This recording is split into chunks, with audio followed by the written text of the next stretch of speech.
లంకలో ఏం జరిగిందో చెప్పిన హనుమ మాటలకు రాముడు సంతోషించి, నీవు తప్ప ఈ లంకలోనికి స్వశక్తితో ప్రవేశించి తిరిగి రాగల మొనగాడు వీరుడు ఇంకెవరు అంటాడు. అంటే రాముడు స్వశక్తితో లంకలోనికి వెళ్లలేడన్నమాట. రాముడికి కబుర్లెక్కువ, కార్యాలు తక్కువ. జై శ్రీరామ్. ఇంత సహాయం చేసినందుకు రాముడు హనుమంతుడికిచ్చిన గిఫ్ట్ ఏంటంటే గాఢాలింగన సౌఖ్యం. అది అతనికి పరమ సుఖానుభవాన్ని కలిగించిందట. మగాళ్ళందరికీ రాముడు గాఢాలింగనం చేయడమేంటో, రాముడి ముష్కాల కోసం లింగం కోసం ఆంజనేయుడికి తెలియడమేంటో అంతా రామలీల. యుద్ధకాండం స్పెషల్ ఏంటంటే రామాయణంలో ఉన్న పాత్రలన్నింటి అసలు స్వరూపం ఇందులోనే బయటపడుతుంది. రాముడు విల్లు పట్టుకున్న వీరుడు కాదు, సొల్లు చెప్పుకుంటూ తిరిగే చేతగానివాడు అని. రామాయణం 100% ఒక కథ మాత్రమేనని అర్థమవుతుంది. ఈ అపాయకరమైన సముద్రం ఎలా దాటాలి, అది నా వలన కాదు అనుకుంటూ రాముడు కలవరపడుతుంటాడు. ఇక్కడున్న వానరులందర్నీ ఎలా తీసుకెళ్లాలి అని చింతాక్రాంతుడైపోతాడు. అసలు వానరులందర్నీ లంకకి తీసుకెళ్లడం ఎందుకు? రాముడు ఒంటరిగా రావణుణ్ణి గెలవలేడు కాబట్టి. సీతేమో అక్కడ రాముడి కోసం కోతలు, ఇక్కడేమో రాముడి శోకాలు. గొప్ప రామాయణమే. అది చూసిన సుగ్రీవుడు రాముడితో, నువ్వొక సామాన్య పామరుడిలా ఏడవకోని బుద్ధి చెప్తాడు. సముద్రం మీద సేతును నిర్మించి అందరం అటువైపుకు వెళ్దామని ఉపాయం చెప్తాడు. మేమందరం ఉన్నాం కాబట్టి యుద్ధం గెలుస్తామని ధైర్యం చెప్తాడు. నువ్వు ఇంత గొప్పవాడివి అంత గొప్పవాడివి అంటూ రాముడికి డబ్బా కొడతాడు. వెంటనే ఉబ్బిపోయిన రాముడు, నా తపశ్శక్తితో సముద్రంపై సేతును నిర్మించగలను, లేదా సముద్రంలో నీటిని ఇంకిపోయేలా చేయగలను అంటాడు. తపశ్శక్తా? ఎప్పుడు తపస్సు చేసావు బాబు? రామా, నువ్వే కట్టొచ్చుగా సేతును, వానరులనెందుకు వాడుకున్నావు? ఇందాకేమో ఎలా దాటాలని ఏడుపు, ఇప్పుడేమో నేనొక్కనే సేతును కడతానంటూ కబుర్లు. హనుమ రామునితో, రావణ సైన్యం కొన్ని కోట్ల మంది మాత్రమే, లంకను గెలవడానికి వానరులందరూ అవసరం లేదు, నాతో ఇంకొక 7గురిని పంపితే చాలు అంటాడు. అలాంటప్పుడు అన్ని కోట్ల కోతులు వెళ్లడమెందుకు, చావడమెందుకు? హనుమ కూడా రాముడిలాగే గట్టిగానే సొల్లు చెప్తున్నాడు. అంతేగా.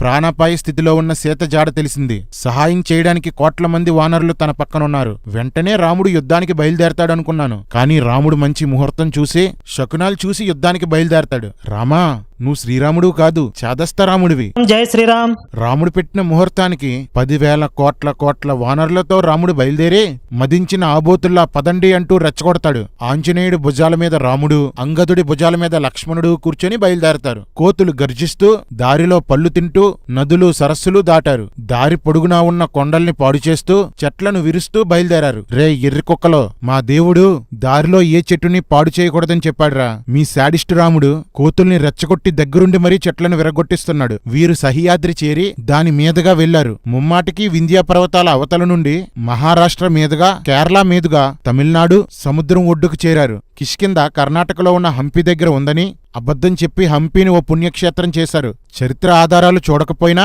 కనీసం రామాయణంలో ఉన్న ఆధారాలన్నా చూడండ్రా.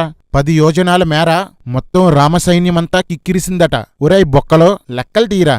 10 యోజనాల మేర అంటే 120 × 120 అంటే 14,400 చదరపు కిలోమీటర్లు. దాన్ని మీటర్లలో మారిస్తే 1,44,00,000 మీటర్లు. ఈ స్థలాన్ని 10,000 కోట్ల మందికి పంచాలి. అంటే ఒక చదరపు మీటర్లో 10,000 మంది వానరులు పట్టాలి. ఎలా పడతారా బొక్కలు? మీరు ముగ్గురు మహాజ్ఞానులు రా. 3 సెకండ్లు ఎవడైనా మీ దగ్గర కూర్చుంటే అజ్ఞానులు అయిపోతారు. జనరల్ నాలెడ్జ్ పెంచుకొని ఒక్కటైనా పనికొచ్చే పని చేయండి రా. సముద్రాన్ని చూసిన రాముడు ఉపాయం వలన మాత్రమే దాన్ని దాటగలం అంటాడు. ఇందాకేమో తపస్సు తోటకూరంటూ ఊపేస్తానన్నాడు. ఇప్పుడేమో ఉపాయం కావాలట. సొల్లు రాముడు. జై శ్రీరామ్. రే ఎర్రికొక్కల్లారా, బుర్రలేని పిచ్చోళ్లారా, 10,000 కోట్ల మంది ఏ బీచ్లో పడతారా? సొల్లు కథలో మీరుని. ఇక్కడ వాల్మీకి చెప్పిన పరమ సొల్లు చూడండి. ఆ సముద్రంలో తిమి అనే చేపలున్నాయట. ఆ చేప పొడవు 100 యోజనాలు అంటే సుమారు 1,200 కిలోమీటర్లు. ఈ తిమి అనే చేపను తినే చేపే తిమింగలమట. అంటే తిమింగలం పొడవు సుమారు 4,000 కిలోమీటర్లు ఉండాలి. ఏంట్రా ఎర్రికొక్కలో, ఈ రాతలేంట్రా?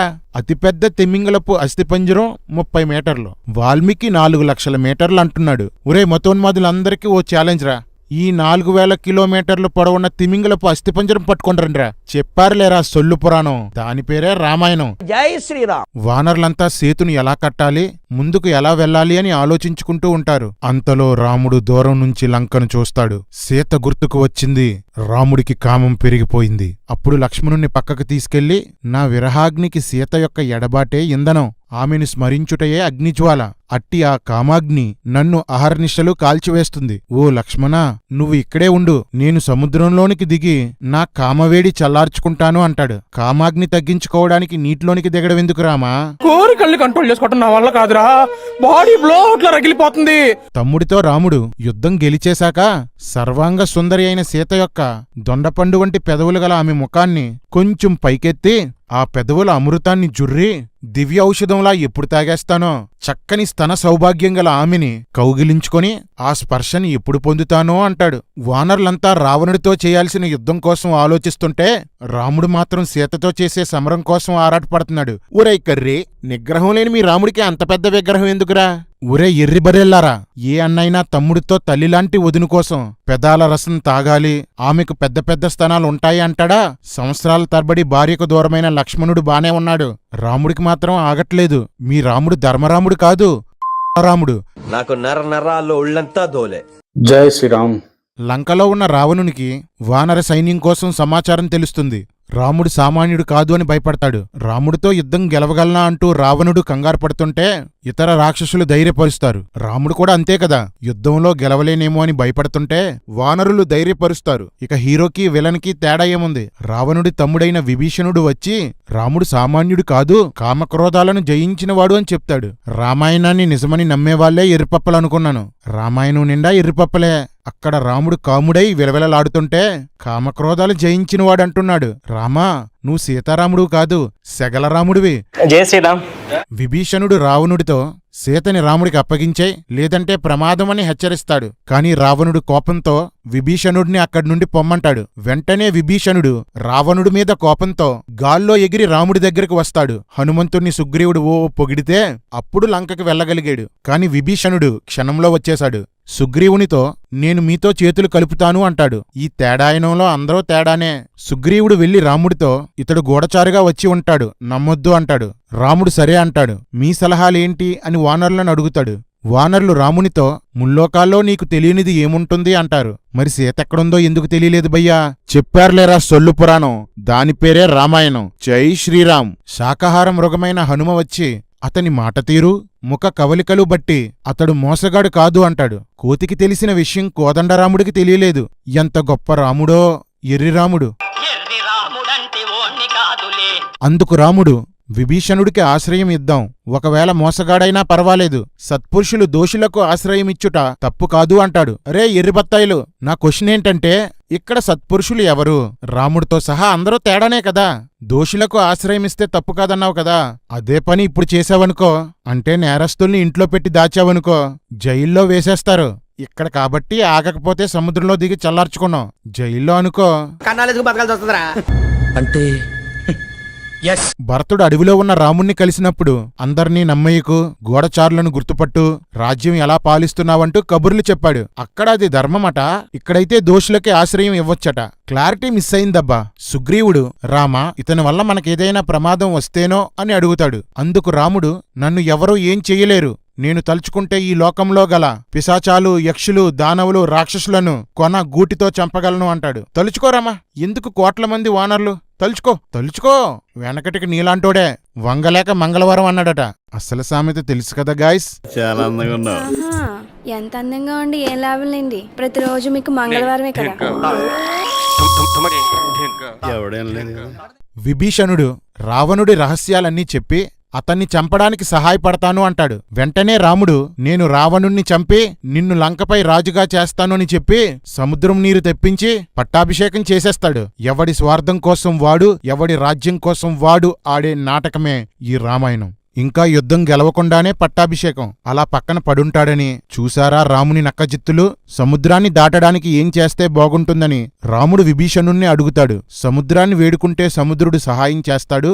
ఈ సముద్రాన్ని సగరుడు తవ్వించాడు, అతడు మీ బంధువు అని చెప్తాడు. కర్రన్నయ్య, లంబడి అన్నయ్య, భూమిలో 3 వంతులు సముద్రం, 1 వంతు నేల ఉంది కదా. సగరుడు సముద్రం తవ్వించినప్పుడు మట్టెక్కడేశాడా నీళ్ళు? చెప్పన్రా, సముద్రం ఎంతుందిరా, నేలెంతుందిరా? పిచ్చి రాతలో మీరుని కాలి గోటితో గెలుస్తాను, తపశ్శక్తితో పొడుస్తాను అన్న రాముడు సముద్రాన్ని వేడుకోవడం మొదలు పెడతాడు. 3 రోజులు ఏమీ తినకుండా సముద్రం దగ్గర పడుకుంటాడు. సముద్రుడు కనబడకపోవడంతో రామునికి కోపం వచ్చి కళ్ళు ఎర్రబడ్డాయి. ఆల్రెడీ రాత్రి ఎర్రగానే కదరా ఉంటాయి మీ రాముడి కళ్ళు. మళ్ళీ ఎర్రబడ్డవేంట్రా ఎర్రిపప్పలో. ఇక సముద్రుణ్ణి నోటికి వచ్చినట్లు తిడతాడు. ధనుస్సు తీసి బాణాలు వేస్తాడు. ఆ బాణాలు నిప్పులు కక్కుతూ సముద్రంలోనికి వెళ్లి సముద్రాన్ని అల్లకల్లోలం చేశాయట. బ్రహ్మాస్త్రం వేసేద్దామని బాణం లాగగానే భూకంపాలు వచ్చి సృష్టంతా అల్లకల్లోలం అయిపోయిందట. నక్షత్రాలు సూర్యచంద్రులు వక్ర మార్గంలో తిరిగేశాయట. ఏంట్రా ఈ సొల్లు? అగ్నిబాణాలు సముద్రంలోనికి వెళ్లడమేంటి? ఆకాశంలో నక్షత్రాలు పారిపోవడమేంటి?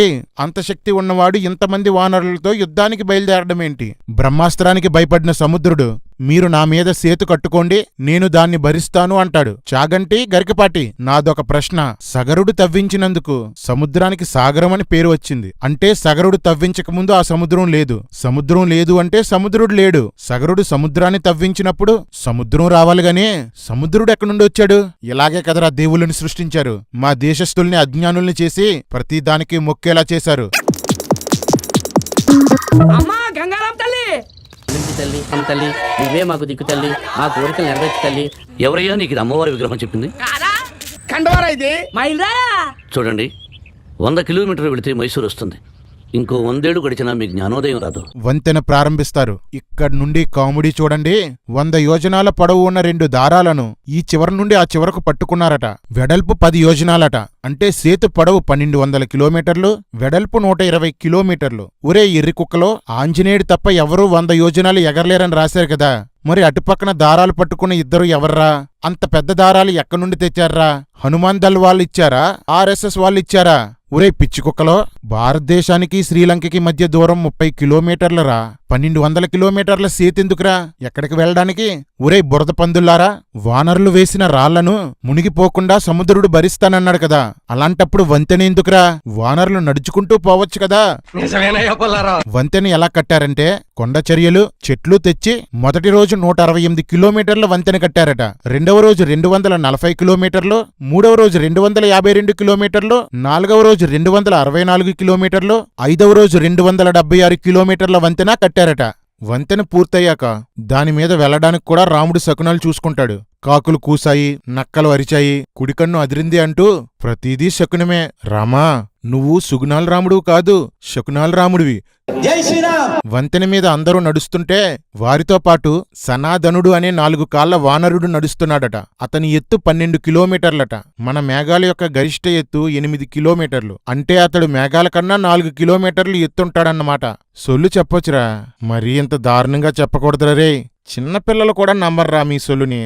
మొత్తానికి లంక సమీపానికి చేరుకుంటారు. రావణుడు ఒక మంత్రగాన్ని పిలిచి రాముడి తలలాంటి ఒక తలను సృష్టించి సీత ముందు పెట్టి నీ రాముడు చనిపోయాడు అని చెప్తాడు. వెంటనే సీత అయ్యో నా రామా అంటుందని అనుకున్నా. కాని ఓ కైకేయి, నీ కోరిక తీరిందా అంటూ ఆమెను తిడుతూ స్పృహ తప్పి పడిపోయింది. మూర్ఛ నుంచి బయటికి వచ్చి బాధపడి నన్ను కూడా చంపేయని ఏడుస్తుంది. రావణుడు వెళ్లిపోయాక విభీషణుడి భార్య అయిన సరమ వచ్చి రాముడు చనిపోలేదు, ఇది మంత్రగాని మాయా అని చెప్తుంది. విభీషణుడు రాముడితో వానరులను 4 సమూహాలు చెయ్యమని యుద్ధ వ్యూహాలు చెప్తే రాముడు వాటిని పాటిస్తాడు. రావణుడు తన కోటపై కూర్చొని ఉంటే రాముడు వానరులు చూశారు. వెంటనే సుగ్రీవుడు ఎగిరి రావణుని ముందుకు వచ్చి తిట్టి కిరీటం పడగొట్టి కొడతాడు. రావణ సుగ్రీవులు భయంకరంగా కొట్టుకుంటారు. దెబ్బలు తిన్న రావణుడు మంత్రప్రయోగం చేద్దామనుకుంటున్నప్పుడు దాన్ని గ్రహించిన సుగ్రీవుడు ఎగిరి మళ్లీ రాముడి దగ్గరికి వెళ్లిపోతాడు. ఇంత చేసినా ఎవడూ సుగ్రీవుణ్ణి పూజించడు, హనుమంతుణ్ణే పూజిస్తారు. ఇప్పుడు మన దొంగరాముడేమంటాడో చూడండి. సుగ్రీవా, నీ పరాక్రమం నాకు తెలుసు, కానీ నువ్వు తిరిగి రాకపోతే నేను ఈ లంకను జయించి విభీషణుణ్ణి లంక మీద పట్టాభిషేకం చేసి నేను ఆత్మహత్య చేసుకుని చనిపోదామనుకున్నాను అంటాడు. మరి సీత, ధర్మస్థాపన, ఇవన్నీ ఏం చేస్తాడు? ఒకప్పుడు సీత లేకపోతే చస్తాను అన్న రాముడు ఇప్పుడు సుగ్రీవుడు లేకపోతే చస్తాడట. అవునులే, వీరి బంధం అలాంటిది. గాలి వెదవ్వే అనుకున్నాను, తేడాగాడివి కూడానా? చూసారా రాముడు ఎంత మోసపు మాటలు మాట్లాడుతూ సుగ్రీవుణ్ణి బుట్టలో వేస్తున్నాడో. రామా, నువ్వు కోదండరాముడు కాదు, కన్నింగ్ రాముడివి. జై శ్రీరామ్. అప్పుడు రాముడు లక్ష్మణుడితో, లక్ష్మణ, శకునాలన్నీ బాగున్నాయి, మంచి ముహూర్తం చూసి యుద్ధం మొదలు పెడదామంటాడు. ఏమండి, లోపలికి రండి. రాముడు, ఆగవే, 4 రోజుల వరకు మంచి ముహూర్తం లేదు, వెళ్ళి పడుకో. అడపా, ఏమైంది? మర్చిపోయాను, ఈవేళ మంగళవారం. అదే మంగళవారం. మొత్తానికి ముహూర్తం చూసి యుద్ధం ప్రారంభించారు. లంక మీద దాడి ప్రారంభమైంది. ఇక్కడ వాల్మీకి రాముణ్ణి ఎట్టి క్లిష్ట కార్యాన్నైనా సులభంగా చేయగల రాముడు అంటాడు. సీత అపహరించబడి సంవత్సరం అవుతుంది, ఇంకా విడిపించలేకపోయాడు. పొగడ్తలు మాత్రం ఉంటాయి. యుద్ధం భీకరంగా జరుగుతుంది. రాక్షసులు చస్తున్నారు, వానరులు చస్తున్నారు. వానరులను రాక్షసులు తినేస్తున్నారు. వాలి కుమారుడైన అంగదుడు రావణుడు కొడుకు సూపర్ హీరో అయిన ఇంద్రజిత్తుతో యుద్ధానికి తలపడి అతన్ని గాయపరుస్తాడు. వెంటనే ఇంద్రజిత్తు అదృశ్యమైపోతాడు. అది చూసిన రాముడు ఈ రోజు ఇంద్రజిత్తు చస్తాడు అంటాడు. వెంటనే అదృశ్యంగా ఉన్న ఇంద్రజిత్తు నాగాస్త్రాలతో రామలక్ష్మణులను బంధిస్తాడు. బాణాలు వేస్తాడు. రామలక్ష్మణులు మూర్చబోతారు. బాణాలను ఆయువుపట్లో శరీర అవయవాలన్నిట్లోనూ దించేస్తాడు. వీరుడు, ధీరుడు, శూరుడు, ఎట్టి క్లిష్ట కార్యాలైనా సులభంగా చేయగల రాముడు నాగబంధంలో చిక్కుకొని చావు బ్రతుకుల్లో ఉన్నాడు.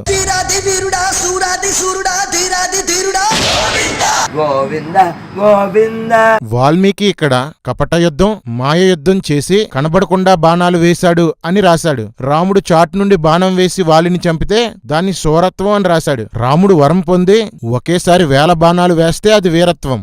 ఇంద్రజిత్తు వరం పొంది అదృశ్యంగా బాణాలు వేస్తే అది కపట యుద్ధం. వాళ్ళు చేస్తే వ్యభిచారం, మీరు చేస్తే సంసారమా? చెత్త ధర్మం, చెత్త పుస్తకం. రామలక్ష్మణులు చనిపోయారనుకుని ఇంద్రజిత్తు వెళ్లిపోతాడు. చావు బ్రతుకుల్లో ఉన్న అన్నదమ్ములను చూసి వానరులంతా ఏడుస్తుంటారు. ఇంద్రజిత్తు రావణుని దగ్గరకు వెళ్లి రామలక్ష్మణులు చనిపోయారని చెప్తాడు. ఇంద్రజిత్తు మళ్లీ వచ్చి వానర అధికారులందరినీ బాణాలతో కొడతాడు. హనుమ వక్షస్థలంలో 10 బాణాలు దించేస్తాడు. రావణుడు సీత దగ్గరకు స్త్రీలను పంపి రామలక్ష్మణులు చనిపోయారని చెప్పి పుష్పక విమానంపై తీసుకువెళ్లి చూపించండి అంటాడు. ఆల్రెడీ రాముడు తల తీసుకెళ్లి సీతకది చూపించి రాముడు చచ్చిపోయాడని చెప్పాడు. మళ్లీ చెప్పడమేంట్రా?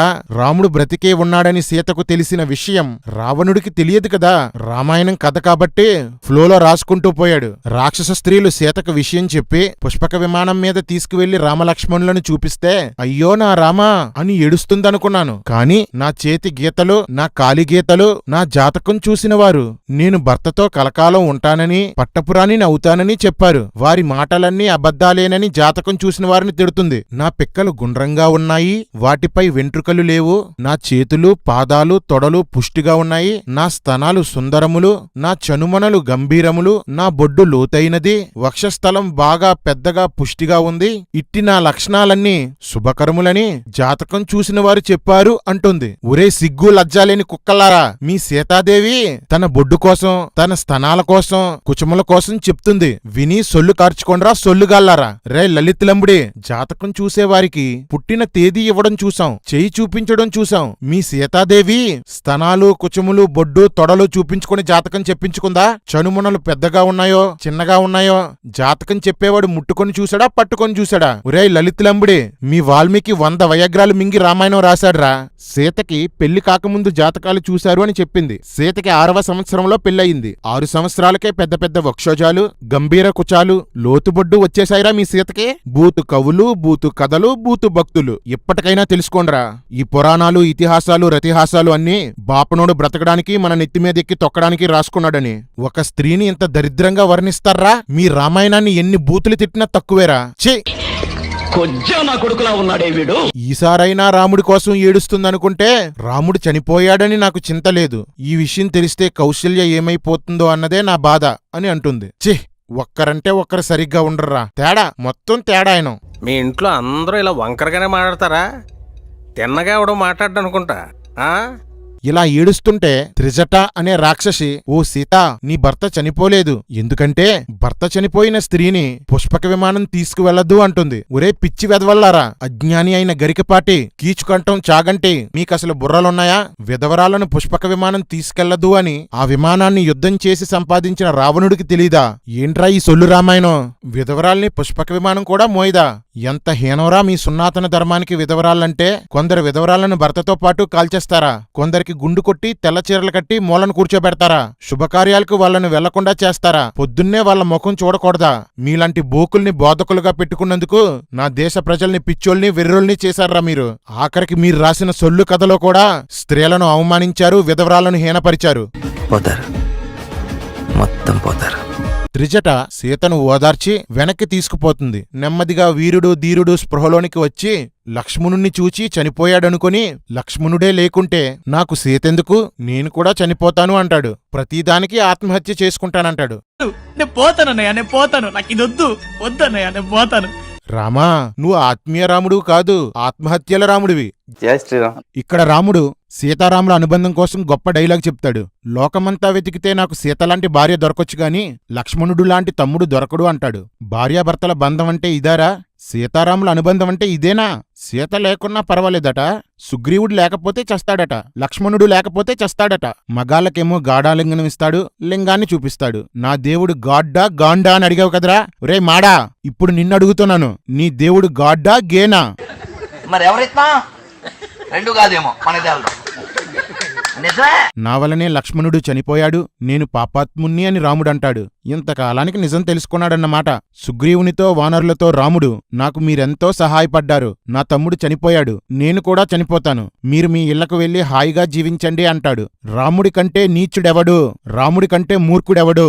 వీళ్ళందరూ వెనక్కి వెళ్ళిపోతే సీత ఏమవుతుంది? నేను పోయినా నా కుటుంబం బాగుండాలని మనందరం పాలసీలు కడతాం. కానీ ఈ మూర్ఖరాముడు తన భార్యను శత్రువు దగ్గర వదిలేసి పొమ్మంటున్నాడు. రామా, నువ్వు భార్గవరాముడు కాదు, బుద్ధిలేని రాముడివి, బాధ్యత లేని రాముడివి.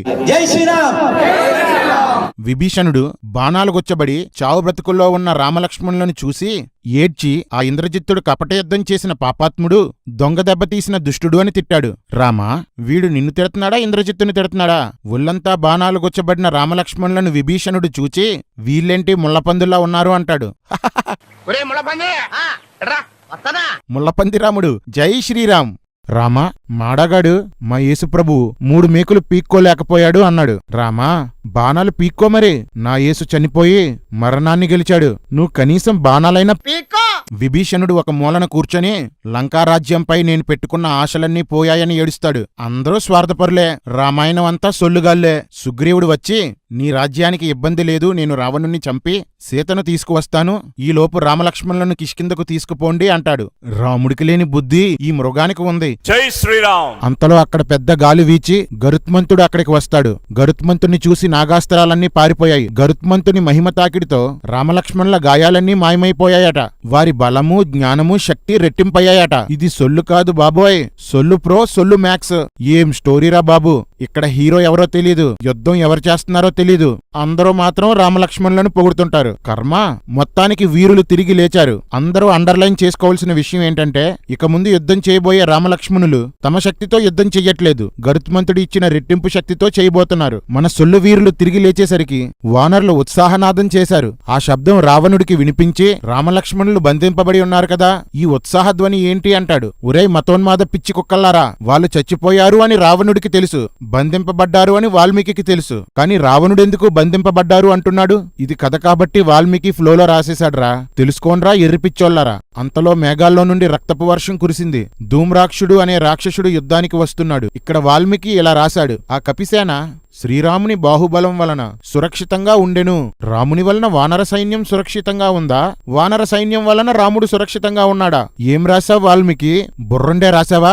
ధూమ్రాక్షునికి హనుమకి యుద్ధం జరిగింది. ఇక్కడి నుండి రావణుడు ఒక రాక్షసుణ్ణి, అతని వెంట సైన్యాన్ని పంపుతుంటాడు. వాడు వస్తుంటే నక్కలు కూయడం, కాకులు అరవడం, ఎడమకన్ను అదరడం, వాడిని చూసి వానరులు పారిపోవడం, ఒక వానర నాయకుడు అతనిని ఎదుర్కొని అతన్ని కొట్టడం, అతనితో దెబ్బలు తిని మూర్చబోవడం, మళ్లీ వానర నాయకుడు స్పృహలోనికి వచ్చి రాక్షసుణ్ణి మూర్చబోయేలా కొట్టడం, వానర నాయకుడు చెట్లు కొండ చర్యలు రాక్షసుని మీదకు విసరడం, రాక్షసులు బాణాలు వేయడం, చివరికి వానర నాయకుడి చేతిలో రాక్షస నాయకుడు చావడం. Repeat repeat repeat. మామూలు ల్యాగ్ కాదు. ఈ మధ్యలో కామెడీ ఏంటంటే, బాణాల దెబ్బలు తగిలి రక్తాలు కారుతున్న వానరుల్ని చెట్లకు బాగా పూసిన ఎర్రని పుష్పాలతో వాల్మీకి పోలుస్తుంటాడు. ఒరే పిచ్చికొక్కలారా, నిజానికి ఎర్ర పువ్వులు వాళ్ళు కాదురా, రామాయణాన్ని నమ్మే మీరే ఎర్రి పుష్పం. హనుమంతునిలో 14 బాణాలు దిగిపోతే చెట్లు మొలిచిన కొండలా ఉన్నాడు అని వాల్మీకి పోల్చాడు. ఇంతకన్నా చెత్త కవిని నేను ఎప్పుడూ ఎక్కడా చూడలేదు. ఇన్స్టాలోనూ ఎక్స్ లోనూ కొంతమంది చెత్త కవితలు రాస్తుంటారు. అందులో ప్రతి ఒక్కడికి నేను పెడుతున్న పేరేంటంటే కలియుగ వాల్మీకి, ఈ తరపు వాల్మీకి.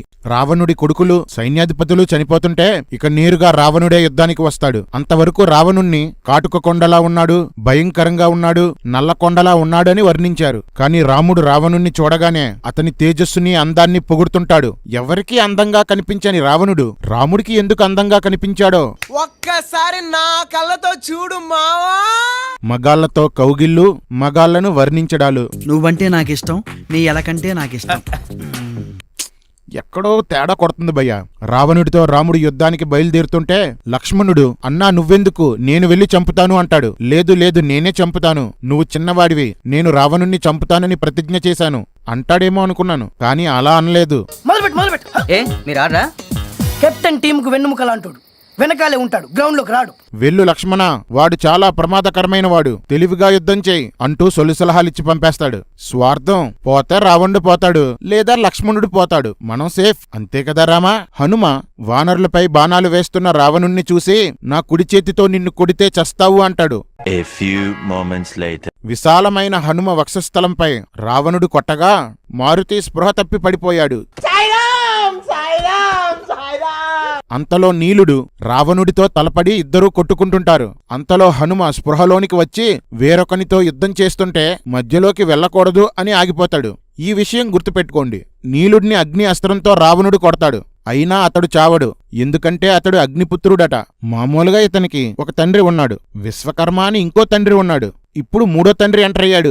జై రామాయణం. అంతట లక్ష్మణుడు వాళ్ళతో కాదు నాతో తలపడు అంటాడు. ఇద్దరు ఒకరి బాణాలను ఒకరు ముక్కలు చేసుకుంటున్నారు. రావణుడు బ్రహ్మ ఇచ్చిన బాణాన్ని లక్ష్మణుడి నుదిట్లో దించేశాడు. కాసేపటికి లక్ష్మణుడు తేరుకొని రావణుణ్ణి 3 బాణాలతో కొట్టాడు. వెంటనే రావణుడు మూర్ఛబోయాడు. స్పృహలోనికి వచ్చి శక్తి అస్త్రం వేశాడు. గుండెల్లో గుచ్చుకున్న లక్ష్మణుడు స్పృహ తప్పి కింద పడ్డాడు. లక్ష్మణుణ్ణి ఎత్తుకుపోదామని రావణుడు వస్తుంటే హనుమంతుడు రావణుని మీదకు విజృంభించాడు. ఇద్దరు యుద్ధం చేసుకుంటే మధ్యలోకి వెళ్ళకూడదన్నవాడే మధ్యలో దూరిపోయాడు. అంతా తేడాయనం, రామాయణం అంతా తేడాయనం. హనుమ దెబ్బకు రావణుడి చెవుల్లో నుంచి రక్తం వచ్చి స్పృహ తప్పాడు. మూర్ఛరామాయణం కదా, అలాగే ఉంటది. గాయాలతో చావు బ్రతుకుల్లో ఉన్న లక్ష్మణుడికి తాను విష్ణువు యొక్క 4వ అంశాన్ని గుర్తుకు రాగానే గాయాలన్నీ తొలగిపోయాయట. ఏం సొల్లు రామాయణం రా ఇది. ఇప్పుడు మన వీరుడు శూరుడు కాముడైన రాముడు హనుమ భుజాలెక్కి రావణునితో నా నుండి నువ్వు తప్పించుకోలేవు, శివుడి దగ్గరికి వెళ్ళినా తప్పించుకోలేవు అంటాడు. శైవవుల్ని తొక్కేయడమే కదా రామాయణం ఉద్దేశం. రావణుడు హనుమపై బాణాలు వేస్తే రాముడు రావణునిపై వేస్తాడు. బాణం దెబ్బకి కింద పడ్డ రావణుడు చాలాసేపు యుద్ధం చేసి అలిసిపోతాడు. అప్పుడు రాముడు ఇప్పుడు అలిసిపోయావు కాబట్టి ఇంటికి వెళ్ళు, మళ్ళీ రా అప్పుడు యుద్ధం చేసుకుందాం అంటాడు. మరదే ఎక్స్ట్రాలంటే చంపేయొచ్చు కదా. అలా ఇంటికి పంపితే రావణుడు సీతను చంపేస్తే ఎంత వరస్ట్ స్టోరీ రాసావు వాల్మీకి. ఇక్కడ ఇంకో సొల్లు స్టార్ట్ అవుతుంది. రావణుడి సహోదరుడైన కుంభకర్ణుని నిద్రలేపుతారు. ఇతడు సంవత్సరానికి వారం రోజులు మాత్రమే మేలుకొని ఉండే భారీ రాక్షసుడట. యుద్ధరంగానికి వచ్చేటప్పటికి అతని ఎత్తు 2400 అడుగులు, లావు 400 అడుగులట. ఒరే, ఇంక మీ సొల్లుకి అంతులేదా? అతన్ని చూసి వానరులంతా పరిగెడుతుంటే అంగదుడు వానరులతో శ్రీరాముడి దగ్గర ఈ కుంభకర్ణుడు మిడతలాంటివాడు అంటాడు. రివర్స్ లో చెప్పాడన్నమాట. కుంభకర్ణుడు ఒకేసారి 100 మందిని నేలకు కొట్టి చంపుతుంటాడు. ఒక్కసారికి 20-30 మందిని పట్టుకుని తినేస్తుంటాడు. అప్పుడు వానరులు రాముడి దగ్గరికి వెళ్లి కాపాడండంటూ శరణు కోరుతారు. అయినా రాముడు వెళ్లడు. అంతట సుగ్రీవుడు, ఆంజనేయుడు, అంగదుడు కుంభకర్ణునితో యుద్ధం చేస్తుంటారు. పోరాడుతుంటారు, స్పృహ తప్పుతుంటారు. స్పృహ తప్పిన సుగ్రీవుణ్ణి కుంభకర్ణుడు ఎత్తుకొని కోటలోనికి తీసుకుపోతాడు. సుగ్రీవుణ్ణి తినేయకుండా కోటలోనికి ఎందుకు తీసుకెళ్లాడో ఎవ్వడికీ తెలీదు. అది చూసిన ఆంజనేయుడు నేను సుగ్రీవుణ్ణి కాపాడగలను, కాని అలా చేస్తే సుగ్రీవుడి కీర్తి ప్రతిష్టలు దెబ్బతింటాయి, అది ఆయనకు నచ్చదు, తానే స్పృహలోనికి వచ్చి శత్రువులను చంపుతాడు అంటాడు. ఒకవేళ కుంభకర్ణుడు సుగ్రీవుణ్ణి చంపేస్తే ఏదైనా పర్లేదు, ఖండాలు చేసినా పర్లేదు, కీర్తి ప్రతిష్టలు మాత్రం పోకూడదు. సీతారాముల్ని చూసి చెడిపోయినట్టున్నాడు. జై శ్రీరామ్. స్పృహలోకి వచ్చిన సుగ్రీవుడు తన గోళ్లతో కుంభకర్ణుడి ముక్కు చెవులు తెగిపోయేలా చేశాడు. రామలక్ష్మణులను చూసి నేర్చుకొని ఉంటాడు. కుంభకర్ణుడు సుగ్రీవుణ్ణి నలిపి గిరగిరా తిప్పి నేల మీద కొట్టాడట. కింద పడ్డ సుగ్రీవుణ్ణి రాక్షసులంతా తీవ్రంగా కొట్టారట. అంతట సుగ్రీవుడు రివ్వున ఎగిరి రాముడి దగ్గరికి పోయాడట. ఎంత సొల్లేంటి భయ్యా, నా వల్ల కాదు భయ్యా. కుంభకర్ణుడు దొరికిన వాళ్ళని దొరికినట్లు తినేస్తున్నాడు. అయినా రాముడు యుద్ధానికి రాలేదు. మళ్ళీ వానరులంతా వచ్చి మమ్మల్ని కాపాడు అని వేడుకుంటారు. అయినా యుద్ధానికి వెళ్ళడు. రామా, నీకు కోదండం ఎందుకు? ఫోటోలు తీయించుకోవడానికా? రాములే మనిషి కనపడ్డా నరకలేదంటన్నా. సోమవారం నా పుట్టినరోజురా. అయితే వాళ్ళతో అన్నా ఈ రోజు మంగళవారం ఆంజనేయ స్వామి పుట్టినరోజు. పోనీ బుధవారం చెప్పన్నా. బుధవారం నా గొడ్డలి పుట్టినరోజు. గురువారం అది నా చేతికొచ్చిన రోజు. శుక్రవారం నేను ఎవరిని చంపరాదు, నీకు తెలుసుగా. పోనీ శనివారం నరకన్నా. శనివారం నాడు ఎవరిని చంపినా గొడ్డలికి శని పట్టుకుంటుందిరా. అయితే ఆదివారం చెప్పన్నా. ఆదివారం సెలవు రోజు, నా గొడ్డలి పనిచేయదురా. కుంభకర్ణుడు గద పట్టుకుని నేరుగా రాముడి మీదకి యుద్ధానికి దిగుతాడు. అప్పుడు రాముడు అతని మీదకి బాణాలు వేస్తాడు. రాముడికి సహాయం చేయడానికి వచ్చిన వానరుల్లో వేల మందిని చంపి తినేస్తుంటే సహాయం చెయ్యమని అడిగినా అంగుళం కూడా కదల్లేదు రాముడు. మానవజాతంతా ఆపదలో అజ్ఞానంలో ఉంటే, పాపంలో ప్రమాదంలో ఉంటే ప్రభువా మమ్మల్ని కాపాడు అని అడగకుండానే లోకాలు దాటి నా కోసం మన కోసం వచ్చాడు యేసు. తన మీదకి ప్రమాదం వస్తేనే గాని చలించని వాడు రాముడైతే నా మీదకు వచ్చే ప్రమాదాన్ని తన మీదకు వేసుకున్నవాడు యేసు. ఈ చేతకాని రాముడికి, స్వార్థ రాముడికి నా యేసుతో పోలికేంటి? కుంభకర్ణుడు కొండచర్యని రాముడి మీదకి విసిరితే రాముడు బాణాలతో దాన్ని తన మీదకు రాకుండా ముక్కలు చేస్తాడు. ఆ ముక్కలు పడి 200 మంది వానరులు చనిపోతారు. మనం బాగుంటే చాలు, మనకి కీర్తి వస్తే చాలు, ఎవ్వడలా పోయినా పర్లేదు. ఇదే సనాతనం, సన్నాసితనం. మొత్తానికి బాణాలు వేసి వేసి రాముడు కుంభకర్ణుని చంపేస్తాడు. ఆ వార్త విన్న రావణుడు, నా తమ్ముడు చనిపోయాడు, నాకిక సీత ఎందుకు, ఈ ప్రాణం ఎందుకు అంటాడు. ఇది రాముడు డైలాగ్ కదా. రావణుడికి కూడా సేమ్ రాసేసవా వాల్మీకి? అలాగే సార్. నన్ను నానే నన్ను నానే నానేనైనా ఎలా ఉందిరా? అంతటా రావణుడు తన కుమారుడైన అతికాయుణ్ణి యుద్ధానికి పంపాడు. ఇతడు బ్రహ్మ ద్వారా వరాలను పొందినవాడట. బ్రహ్మ రాక్షసులకు వరాలను ఇవ్వడమేంటి? అరే బర్రెల్లారా, బ్రహ్మ సృష్టికర్త అని నమ్ముతారు కదా. ఎవడికి పడితే వాడికి ఏదడిగితే అది వరం ఇవ్వడం, వాళ్ళను చంపడానికి ఇంకెవరినో పంపడం, ఆ చంపిన వాణ్ణి పెద్ద హీరోగా పూజించడం. ఒరే పిచ్చి బత్తాయిలు, అసలాడు విలన్ అవ్వడానికి కారణమే మీ సృష్టికర్త తొందరపాట్రా. తప్పుని దిద్దుకోవడానికి అవతారం ఎత్తిన ప్రతిసారి ఆ అవతారాన్ని దేవుడు అని నమ్ముతున్నారు. మీకంటే ఎర్రి బత్తాయిలు ఎవర్రా? రామాయణంలోకెల్లా అత్యంత చెడ్డ వ్యక్తిత్వం గలవాడు రాముడైతే అత్యంత తెలివి తక్కువోడు బ్రహ్మ. సరిపోయారిద్దరూను. ఆడో గొప్ప సిద్ధాంతి, ఈడో గొప్ప యాదాంతి. అతికాయునితో లక్ష్మణుడు తలపడి అనేక బాణాలు వేశాడు. రాక్షసుడు కూడా బాణాలు వేస్తే ఒక బాణం లక్ష్మణుడి గుండెల్లో దిగిపోయి విపరీతమైన రక్తం వచ్చింది. లక్ష్మణుడు 1000 బాణాలు వేశాడట. అతికాయుడు వేసిన బాణం లక్ష్మణుడి కడుపులో దిగిపోయి మూర్ఛబోయాడట. తేరుకొని లక్ష్మణుడు బ్రహ్మాస్త్రం వేసి అతికాయుణ్ణి చంపేశాడు. వరాలు పొందిన వారేమో బాణాలకి చస్తుంటారు. తపస్సే చేయని రామలక్ష్మణులు మాత్రం ఎన్ని బాణాలు గుచ్చుకున్నా చావరు. సొల్లు రామాయణం కదా, అలానే ఉంటుందిలే. కొడుకు చనిపోయాడని రావణుడు బాధపడుతుండగా ఇంద్రజిత్తు మరలా యుద్ధానికి వస్తాడు. అనేక మంది వానరుల్ని చంపేస్తాడు. హనుమ మొదలుకొని వానరుల్లో ముఖ్యమైన యోధులందర్నీ బాణాలతో ఈటెలతో కొట్టేశాడు. అందరూ బాణాల దెబ్బలకి కింద పడిపోతుంటే రాముడికి చీర తడిసిపోయింది. వెంటనే లక్ష్మణుడితో, మన మీద కూడా బాణాలు పడిపోతాయి, మనం రోషం పౌరుషం అంటే కుదరదు, మనిద్దరికీ బాణాలు తగలగానే చనిపోయినట్లు నటిద్దాం, మనం చచ్చామనుకుని ఇంద్రజిత్తు వెళ్ళిపోతాడు అంటాడు. గొప్ప వీరుడు శూరుడు అయిన లక్ష్మణుడికి కూడా తడిచిపోయినట్టుంది. సరే అన్నా అంటాడు. అంతటి ఇంద్రజిత్తు బ్రహ్మాస్త్రం దెబ్బకి ఇద్దరూ చచ్చిపోయినట్లు పడుకుండిపోతారు. ఒరే ఎర్రి కుక్కల్లారా, పిచ్చి బర్రెల్లారా, ఇతనారా వీరుడు? రాముడు వీరుడు కాదు, నటుడు. నవరస నట సార్వభౌమ, నట విరాట్, నట కిరీటి, యువరత్న, యువ సామ్రాట్, మెగాస్టార్, సూపర్ స్టార్ మన రాంబాబు గారు. జై శ్రీరామ్. నటిద్దామనుకున్న రామలక్ష్మణులకి దెబ్బ గట్టిగానే తగిలింది. దాంతో నటిస్తూ నటిస్తూ స్పృహ తప్పిపోయారు. అలా రామలక్ష్మణులు తమ ప్రాణాలు కోల్పోయారు. ఎవరైనా పాత్రలో నటించడం చూసాం, జీవించడం చూసాం. వీళ్ళు పాత్రల్లో నటిస్తూ నటిస్తూ చనిపోయారు. అప్పటికే 67 కోట్ల మంది వానరులు చనిపోయారు. ఇంతటితో రామలక్ష్మణులు రెండోసారి యుద్ధంలో ఓడిపోయారు. జాంబవంతుడు హనుమతో హిమాలయాల్లోకి వెళ్లి అక్కడ ఔషధగిరి ఉంటుంది, అందులో మహా ఔషధాల మొక్కలుంటాయి, వాటిని తీసుకొని రా అంటాడు. హనుమ ఆ పర్వతం దగ్గరికి వెళ్లేసరికి ఔషధాలు మెరుస్తూ ఉంటాయి. హనుమను చూసిన ఔషధాలు ఎవరో వచ్చేశారని గ్రహించి అదృశ్యమైపోయాయట. బొక్కలబయ్యా, ఔషధాలు ఉన్నవి ఉపయోగపడ్డానికి కాదా, దాక్కున్నాయా? మీ వాల్మీకి ఏంటి భయ్యా ఇంత దరిద్రంగా రాశాడు కదనే? ఎవరైనా రాసుకోవచ్చండి. ఆ చరిత్రకు ఆధారం ఉందా? ఆర్కియాలజికల్ ఆధారం ఉందా? లిటరరీ ఆధారం ఉందా? జియోలాజికల్ ఆధారం ఉందా? అది చూడాలి మనం. ఏంటి బాబన్నా? ఏం చెయ్యాలో తోచని హనుమ ఆ పర్వతాన్ని పట్టుకొని లంకకు వచ్చేస్తాడు. హనుమను చూసిన వానరులంతా జయధ్వనులు చేశారు. ఈ విషయాన్ని గుర్తుపెట్టుకోండి. ఆ మూలికల వాసనకి చనిపోయిన వానరులంతా బ్రతికేశారట. రామలక్ష్మణులు కూడా బ్రతికేశారట. రాముడు వానరుల్ని కాపాడడం కాదు, వానరులే రాముణ్ణి బ్రతికించారు. రామా, ఒక్కనే సాధించేస్తానంటూ కబుర్లు చెప్పడం కాదు, కాసంత మ్యాటర్ కూడా ఉండాలి. మరి రామాయణంపై కొత్త సినిమా తీస్తే చచ్చిన వీరుడు, బ్రతికించిన వానరుడు. జై శ్రీరామ్. ఆ మూలికల వాసనకు చనిపోయిన రాక్షసులు కూడా బ్రతికేయాలి కదా అని మనకు డౌట్ వస్తుంది. కాబట్టి కథా రచయిత అయిన వాల్మీకి ఇక్కడ ఒక సొల్లు చెప్పాడు. రావణుడి పరువు పోతుందని రావణుని సైనికులు చనిపోయిన రాక్షసులందరినీ సముద్రంలో పడేశారట. ఒరే పిచ్చి కుక్కలో, అంత యుద్ధం జరుగుతుంటే కోట్ల మంది రాక్షసుల్ని ఎవరు పడేశారు, ఎప్పుడు పడేశారు? ఒరే ఇది ఉత్తమ రామాయణం కాదురా, ఉత్తరామాయణం, చెత్త రామాయణం. జై శ్రీరామ్. రామాయణం మహాభారతంలో నేను తీసే అతి చెత్త సినిమాలు కానీ ఎక్కువ లొసుకులు ఉన్నాయని నా ఫీలింగ్. ఈ లోపు వానరులు కాగడాలు తీసుకుని లంకంతా తగలబెట్టేశారు. 1000 ఇల్లు వస్తువులు కాలిపోయాయి. మరి సీత కూడా కాలిపోతే ఏం చేస్తారా? కోతులకు బుద్ధి ఉండదని హనుమ చెప్పాడు కదా, అంతేలే. అప్పుడు లంకలోని వారి ఆర్తధ్వనులు 120 కిలోమీటర్ల దూరం వినిపించాయట. ఒరే ముష్టి ముదుగొండ, 120 కిలోమీటర్ల అవతల ఉన్నవాడెవడు విన్నవాడెవడు? చుట్టూ సముద్రమే కదా. అసలు లంకలో అంతమంది రాక్షసులు వానరులు ఎలా పట్టారా? మీ రామాయణంలో లెక్కల్లేవురా, అన్నీ బొక్కలే. అంతలో సుగ్రీవుడు కుంభుడు అనే రాక్షసుడితో యుద్ధం చేస్తూ అతని సముద్రం అడుగు భాగానికి విసిరేశాడు. అందువల్ల ఎగసిన సముద్రం వింధ్యా పర్వతాల వరకు వెళ్లిపోయిందట. అంటే కేరళ, తమిళనాడు, ఆంధ్ర, కర్ణాటక అన్నీ మునిగిపోయాయా? మొత్తం పోయారా? ఇది మామూలు సొల్లు కాదు భయ్యా, పరమసొల్లు. అంతలో కరుడి కొడుకైన మకరాక్షసుడు యుద్ధానికి వస్తాడు. రాముడితో ఈ రోజు నిన్ను నేను చంపి తీరుతానంటాడు. అప్పుడు శ్రీరామచంద్ర ప్రభులు వారు నవ్వుతూ, శక్తికి మించిన హెచ్చు మాటలు ఎలా వృధాగా పలుకుతావు? రణరంగాన విజయం ప్రగల్భాలతో రాదు, యుద్ధ పటిమతో వస్తుంది అంటాడు. అబ్బబ్బబ్బబ్బా, ప్రతిసారి నేను ఇది చేయగలను అది చేయగలను అని ప్రగల్భాలు పలికి ఒంటి నిండా బాణాలు వేయించుకొని కింద పడి దొరిలే రాముడు సూక్తులు చెప్తున్నాడు చూడండి. రామా, నువ్వు శక్తిగల రాముడివి కాదు, సుత్తి చెప్పే రాముడివి.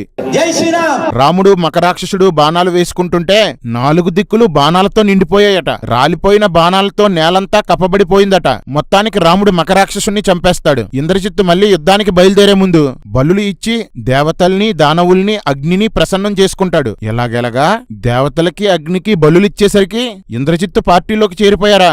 రే, ఎవడికి నీతి లేదురా మీకు? అగ్నిదేవుని ఆశీస్సులతో యుద్ధానికి వచ్చిన ఇంద్రజిత్తు బంగారు బాణాలతో అన్నదమ్ముల శరీరమంతా కొట్టాడు. రక్తాలు కారుతుంటే మళ్లీ మళ్లీ బాణాలు వేశాడు. రక్తసిక్తమైన అన్నదమ్ములు బాగా పూసిన మోదుగు చెట్టులా ఉన్నారట. ఏం పోలికరా బాబు వాల్మీకి! అంతట రాముడు నా అస్త్రాగ్నితో ఇంద్రజిత్తుని రణరంగంలో చంపుట తథ్యం అంటాడు. కాని ఇంద్రజిత్తుని రాముడు చంపడు. రామా, ప్రగల్భాలని వీటినే అంటారు. నువ్వు పావన రాముడివి కాదు, ప్రగల్భాల రాముడివి.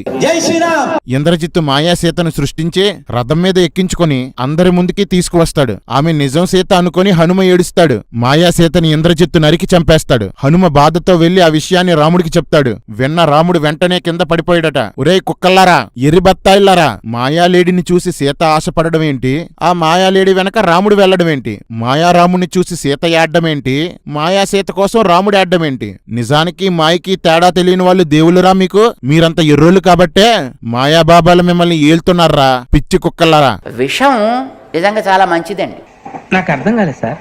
ఏడుస్తున్న రాముడి దగ్గరికి విభీషణుడు వచ్చి అది మాయాసీత అని చెప్తాడు. రాక్షసులకు ఉన్న జ్ఞానం రాముడు సీతలకు లేదు, అన్నీ ఎరిగినవాడంటూ రాముడికి మాత్రం పొగడతలు. లంకలోనికి వెళ్లిపోయిన ఇంద్రజిత్తు మళ్లీ యజ్ఞం ప్రారంభించాడు. విభీషణుడు రామలక్ష్మణులతో యజ్ఞం మధ్యలోనే అతన్ని చంపాలి, లేకుంటే అతన్ని మీరు చంపలేరు అంటాడు. మునులు యజ్ఞాలు చేస్తుంటే రాక్షసులు అడ్డుపడుతున్నారని రాముడు చంపాడు. ఇప్పుడు ఇంద్రజిత్తు యజ్ఞం చేస్తుంటే ఆ యజ్ఞాన్ని మధ్యలోనే ఆపేయడానికి రాముడు ప్రయత్నిస్తున్నాడు. రాముడికి రాక్షసుడికి తేడా ఏముంది? యుద్ధరంగంలో లేనివాడితో యుద్ధం చెయ్యొచ్చా? ఇది ఏ విధంగా ధర్మం చెప్పండ్రా?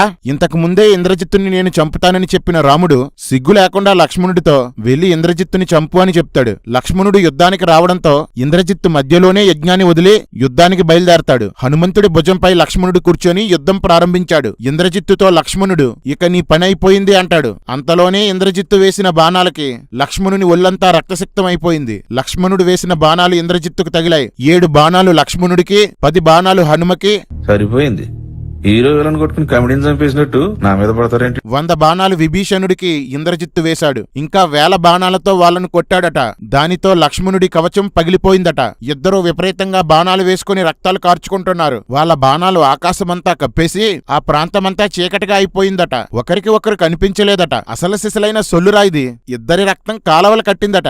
లక్ష్మణుడు ఇంద్రజిత్తు రథసారథిని చంపేశాడు. అప్పుడు ఇంద్రజిత్తు రథం తోలుతుంటే లక్ష్మణుడు బాణాలు వేసేశాడు. ఇద్దరూ శరీరం నిండా బాణాలు గుచ్చుకొని మొక్కలతో నిండిన పర్వతంలా ఉన్నారట. వాల్మీకి, నీకు సాటి ఎవడు? హనుమంతుడు భుజాల మీద ఉన్న లక్ష్మణుణ్ణి కిందకు దింపి తను కూడా యుద్ధం ప్రారంభించాడు. ఇంద్రజిత్తు లక్ష్మణుడితో యుద్ధం చేస్తుండగా 4 వానర ప్రముఖులు ఇంద్రజిత్తు గుర్రాలపై దాడి చేసి వాటిని చంపేశారు. రే ఎర్రి పుష్పాలు, ఇద్దరు యుద్ధం చేసుకుంటే మధ్యలోకి రావడం సనాతన ధర్మం కాదురా.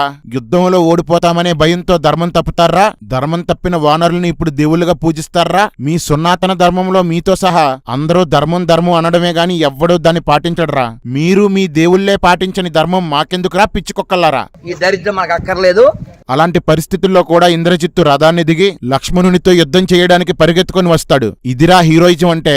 రామాయణంలో రాముడు లక్ష్మణుడు ప్యూర్ వేస్ట్ క్యాండిడేట్స్. ఇంద్రుడైతే నెంబర్ 1 బోకు, కానీ ఇంద్రజిత్తు మాత్రం హీరో. నాన్న పందులే గుంపుగా వస్తాయి, సింహం సింగిల్ గా వస్తుంది. అందర్నీ దాటుకొని కోటలోకి వెళ్లి రథం తెచ్చుకొని మళ్లీ యుద్ధానికి సిద్ధమవుతాడు. మళ్లీ అదృశ్యంగా యుద్ధం చెయ్యకుండా ఇలా ఎందుకు చేస్తున్నాడో, యజ్ఞం మధ్యలో వచ్చినంత మాత్రాన ఎప్పుడో పొందిన వరం పోదు కదా. ఏంటో లాజిక్ సెట్ అవడం లేదు. అయినా తొక్కలో రామాయణానికి లాజిక్ ఏంట్లే, ఇది సొల్లు పురాణం కదా. లక్ష్మణుడు అనేక బాణాలతో ఇంద్రజిత్తును కొట్టాడు. 10 బాణాలతో ఇంద్రజిత్తు లక్ష్మణుణ్ణి కొట్టాడు. అవి లక్ష్మణుడి కవచానికి తగిలి కింద పడిపోయాయట. ఒరే ఎర్ర పుష్పాలు, ఇందాకే కదరా లక్ష్మణుని కవచం పగిలిపోయింది, మళ్ళీ ఇదెక్కడి నుండి వచ్చిందిరా? శివశక్తి వాళ్ళు ఇచ్చారా, హిందూ జనశక్తి వాళ్ళు ఇచ్చారా? అంతటి ఇంద్రజిత్తు 3 బాణాలు లక్ష్మణుని నుదుటిలో దింపేశాడట. అప్పుడు లక్ష్మణుడు 3 శిఖరాలు గల పర్వతంలా కనిపించాడట. కర్మరా, మన కర్మరా ఇదంతా. ఇంద్రజిత్తు విభీషణుడిపై, వానర వీరులపై బాణాలు వేశాడు. విభీషణుడు ఇంద్రజిత్తు రథపు గుర్రాలను చంపేసి అతని గుండెల్లో 5 బాణాలు దించేస్తాడు. విభీషణుడు ఇంద్రజిత్తు యుద్ధం చేసుకుంటుండగా లక్ష్మణుడు ఇంద్రజిత్తుపై బాణాలు వేసేస్తుంటాడు. ధర్మప్రభువులు బాబయ్య, అధర్మప్రభువులు చి. ఇలా అధర్మ యుద్ధం చేస్తున్న లక్ష్మణుణ్ణి సురులు గంధర్వులు రక్షిస్తున్నారట. అంతేలే, దొంగలు ఒకటే కదా. ఇక్కడ ఇంత సీరియస్ గా యుద్ధం జరుగుతుంటే లక్ష్మణుడు మంచి జోకేస్తాడు. ఓ బాణమా, శ్రీరాముడు నిజంగా పరాక్రమంలో సాటిలేనివాడే అయితే ఇంద్రజిత్తుని చంపు అంటాడు.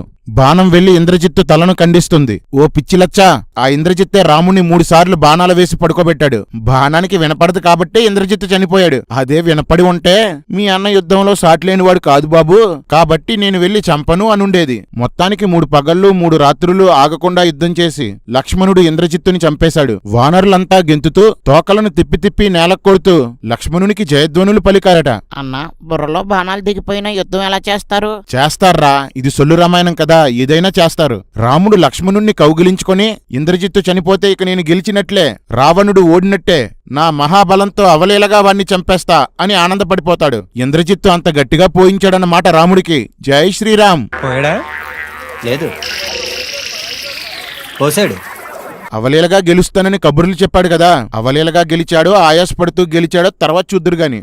రాముడు సుషేనుణ్ణి పిలిచి వెంటనే స్వస్థపడేలా చికిత్స చెయ్యి అంటాడు. లక్ష్మణుని ముక్కు దగ్గర ఒక ఔషధం పెట్టాడట. దానివల్ల లక్ష్మణుని బాధలన్నీ పోయాయి. ఓకే, గాయములు పూర్తిగా మానిపోయాయి. వాట్, బాణపు గుర్తులు కూడా మాయమైపోయాయి. అప్పుడు అందరూ బాగు అన్నారట. బాగు కాదురా, సొల్లు అనాలి. ఏంట్రా, మచ్చలు కూడా పోయాయా? ఏంట్రా ఆ వైద్యం? ఎక్కడ పెట్టారా ఆ మూలికలు? మచ్చలు మట్టుమాయం అవడం కాదురా, మిమ్మల్ని మట్టు పెట్టాలి.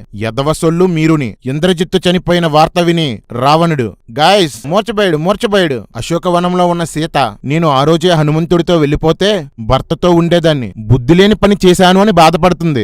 ఈ రామాయణంలో ఎవరికి మాత్రం బుద్ధి ఉందలే. ఇక రావణుడు మంచి ముహూర్తం పెట్టుకుని యుద్ధానికి బయలుదేరతాడు. రాముడు ముహూర్తం పెట్టుకుని యుద్ధానికి వచ్చాడు, రావణుడు ముహూర్తం పెట్టుకుని యుద్ధానికి వచ్చాడు. ఇప్పుడు ఎవరు గెలవాలి? ముహూర్తం వలన రాముడు గెలిస్తే రాముడిలో ఏమీ లేదనమాట. ముహూర్తమే గొప్పదైతే రావణుడు కూడా ఓడిపోకూడదు. ఏమంటారు చాగంటి గారు? ఇక రాముడు రావణుడు యుద్ధరంగంలో అడుగు పెడుతున్నారు. రాముడు రాక్షసులపై బాణాల పరంపర మొదలుపెట్టాడు. బాణాలు కనిపించేవి గాని రాముడు కనిపించేవాడు కాదట. రాక్షసులకి ఎక్కడ పడితే అక్కడ రాముళ్ళు కనిపిస్తే రాక్షసులే పొడి చేసుకునేవారట. అన్నా, సొల్లు పెరిగిపోయినట్టుందేటి? రాముడి ఎంట్రయ్యాడ్రా. ప్రోమాక్స్ సొల్లు లోడింగ్. 18,000 ఏనుగులు, 10,000 రథాలు, 14,000 గుర్రాలు, 2 లక్షల మంది రాక్షసుల్ని గంటలో చంపేశాడట. అంటే ఒక్క సెకనికి 47 బాణాలు వెయ్యాలి. మరి సొల్లు మ్యాక్స్ అంటే ఇదే. చనిపోయిన రాక్షసుల భార్యలు తమ భర్తల కోసం ఏడుస్తూ, రాముడు మన్మధుడిలా అందగాడు, సూర్యునిలా సమస్త ప్రాణుల మంచి కోసం పాటుపడేవాడు, అలాంటి అందగాడి దగ్గరికి శూర్పణఖ ఎందుకు వెళ్ళిందని శూర్పణఖను తిట్టుకుంటూ రాముణ్ణి పొగిడారట. వాల్మీకి భయ్యా, ఇప్పటి వరకు రాముడికి డబ్బా కొట్టి ఇక డబ్బాలు పగలగొట్టేశావా? భర్తని చంపిన వాడిని ఎవరైనా పొగుడుతారా? ఇంత దరిద్రంగా రాసుకున్నారేంట్రా మీ రామాయణాన్ని? రాక్షస స్త్రీలు రాముడు కబంధుణ్ణి చంపాడు, వాలి ఇంద్రుడికి పుట్టాడు అని చెప్పుకున్నారు. రాక్షస స్త్రీలకి ఈ విషయాలన్నీ ఎవడు చెప్పాడ్రా? ఇంత దరిద్రపు కథను రాసినందుకు మీరందరూ వెళ్లి ముందు వాల్మీకిని తన్నండి. ఈ కాసాయి వేసుకుంటే కోరికలన్నీ బయటకొస్తున్నాయంట బాబు. రావణుడు యుద్ధానికి బయలుదేరితే కాకులు గద్దలు అమంగళంగా అరిచాయట, నక్కలు కూసాయట, మేఘాల నుంచి రక్తం కురిసిందట, ఎడమ కన్ను ఎడమ భుజం అదిరాయట. ఏంట్రా మాకీ శకునాల గోల? రావణుడు బాణాలు వేసి 100 మంది వానరులను చంపేశాడు. రాముడు రావణుడు యుద్ధం ప్రారంభించారు. ఇద్దరూ బాణాలు వేసుకుంటున్నారు. ఇద్దరికీ గాయాలవుతున్నాయి. రావణుడు అనేక బాణాలతో రాముడి తల మీద కొట్టాడు. ఎన్ని బాణాలు తగిలినా రాముడు చలించలేదట. పాపం రాముడు తలకి కుష్టు వచ్చి ఉంటది, అందుకే స్పర్శ తెలియలేదు. రాముడు కూడా రావణుణ్ణి నుదుటి మీద కొట్టాడు. రావణుడు 10 బాణాలతో రాముణ్ణి కడుపులో కొట్టాడు, అయినా రాముడు చలించలేదట. అంటే రాముడి కడుపు కోమాల ఉందన్నమాట. రాముడు కూడా 10 బాణాలతో రావణుణ్ణి కొట్టాడు. వీరిద్దరూ యుద్ధం చేసుకుంటుంటే అంతలో లక్ష్మణుడు రావణుడి ధ్వజాన్ని 7 బాణాలతో ముక్కలు చేసి 5 బాణాలతో రావణుడి ధనుస్సు ముక్కలు చేశాడు. రథసారథిని కూడా చంపేశాడు. రామ లక్ష్మణులంత అధర్ములు ఇంకెవ్వరూ ఉండరు. అన్ని దొంగ యుద్ధాలే. అధర్మంగా ప్రవర్తించడమే సనాతన ధర్మం అన్నమాట. రామలక్ష్మణుల్లారా, మీవి ఒక బతుకులేనా? నీతి న్యాయాలు తప్పని వారమని ఎందుకు అబద్ధాలు చెప్పుకుంటారు? వాళ్ళు చెప్పినట్లు బూడిద కమ్మిన నిప్పు రాముడు, గడ్డిపరిచిన బావి రాముడు, సనాతనం అడ్డుపెట్టుకుని సన్నాసితనాన్ని చూపే మోసగాడు రాముడు. జై శ్రీరామ్. అంతలో మరోవైపు నుండి విభీషణుడు వచ్చి రావణుని రథ గుర్రాలను చంపేశాడు. చేతగాక రామలక్ష్మణులు రాజ్యం కోసం విభీషణుడు ధర్మం తప్పి యుద్ధం చేశారు. విభీషణుడు ధర్మాత్మునిగా ఉండాలని వరం పొందాడు. ఇదేనా ధర్మము? నిజంగా వీళ్లు పాటించిందే ధర్మమైతే అలాంటి ధర్మాన్ని నేను బాత్రూంలో టిష్యూ పేపర్ గా కూడా వాడను. అంతట రావణుడు లక్ష్మణుడిపై శక్తి బల్లాన్ని మంత్రించి విసురుతాడు. అప్పుడు రాముడు, ఓ బల్లెమా, లక్ష్మణుని ప్రాణం తీయకు అన్నాడట. మాడావు పంచైరా, నేను వెనకాల నుంచి దించేస్తుంటాను. ఓ బల్లెమా, లోపలికి వెళ్ళకు అని చెప్పరా. ఆ బల్లెం వెళ్లి లక్ష్మణుడి గుండెల్లో దిగి నేలకు నాటేసింది. లచ్చా బాగా తీరింది. రాముడు బల్లాన్ని లాగి విరుస్తుంటే వెనక నుండి రావణుడు రాముని అన్ని అవయవాల్లోనూ బాణాలు దించేశాడు. అప్పుడు లక్ష్మణుణ్ణి సుగ్రీవునికి హనుమకు అప్పగించి, మీరు ఇతన్ని చూసుకోండి, నేను రావణుణ్ణి చంపుతా. రావణుడో రాముడో ఒక్కరే ఉంటాం. ఈ రోజు జగదేక వీరుణ్ణైన నా ప్రతాపాన్ని తరతరాలు కథలుగా చెప్పుకునేలా యుద్ధం చేస్తా అంటాడు. బొంగేం కాదు, ముందు గుద్ద మీద గుచ్చుకున్న బాణాలు పీక్కో. జై శ్రీరామ్. వెంటనే రాముడు అనేక బాణాలు రావణుడిపై వేస్తే బాణాల దాటికి తట్టుకోలేక రావణుడు పారిపోయాడు. బల్లెంగుచ్చుకున్న లక్ష్మణుడు సర్పంలా కొట్టుకుంటున్నాడు. అది చూసి రాముడు, లక్ష్మణుడు చచ్చిపోతే నేను బ్రతకను, నాకు సీత వద్దు ఏం వద్దు అంటూ కిందపడి అటూ ఇటూ దొర్లుతున్నాడు. ఏడ్చేవాడు దేవుడు ఏంటండి? దొరలండి, ప్రాణం తీయకోని బల్లెంతో చెప్పి లక్ష్మణుడు చనిపోతే అని ఎందుకన్నావు రామా? నీ మీద మాకు ఎలాగూ నమ్మకం లేదు, నీ మీద కూడా నీకు నమ్మకం లేదా? సుశేషనుడు హనుమను ఔషధ పర్వతం దగ్గరికి పంపాడు. ఒరే పిచ్చి కుక్కలు, మచ్చలు కూడా మటుమాయించేసే మూలికలు ఆల్రెడీ ఉన్నాయి కదరా, మళ్ళీ ఔషధాలు ఎందుకురా? పర్వతం దగ్గరకు వెళ్లిన హనుమ ఔషధాలను గుర్తించలేకపోయాడట. ఏం చెయ్యాలో తెలియని పరిస్థితుల్లో హనుమకు చక్కటి ఆలోచన తట్టిందట. పర్వత శిఖరాన్ని చేతులతో ఎత్తి తీసుకువచ్చేశాడట. అది చూసిన వానరులు రాక్షసులు ఆశ్చర్యపోయారట. ఒరే కర్రీ, రే లంబడి, రే తేడామాడా, ముందొకసారి పర్వతం తెచ్చిన వాడికి మరలా చక్కటి ఆలోచన తట్టడం ఏంట్రా? ముందుసారి పర్వతం తేవడం అందరూ చూసిన తర్వాత కూడా మళ్ళీ ఆశ్చర్యపోవడం ఏంట్రా? ముందు పర్వతం తెచ్చిన విషయాన్ని వాల్మీకి రాసి మర్చిపోయాడురా, అందుకే రెండోసారి ఇలా రాశాడు. రామాయణం కల్పితమని మీ అందరికీ తెలుసురా మతోన్మాద కుక్కల్లారా. డబ్బు కోసం, రాజకీయ లబ్ధి కోసమే కదరా ఈ నక్కజిత్తులన్నీ. మీ నక్కల బొక్కలన్నీ విరిచి తీరుతాను. లక్ష్మణుడు తిరిగి బ్రతకడం సినిమా వాళ్ళు తీస్తున్నారు గాని రాముడు బ్రతకడం ఎందుకు తీయట్లేదురా? దశరథ రాముడు దద్దమ్మ రాముడని అందరికీ తెలిసిపోతుందనా?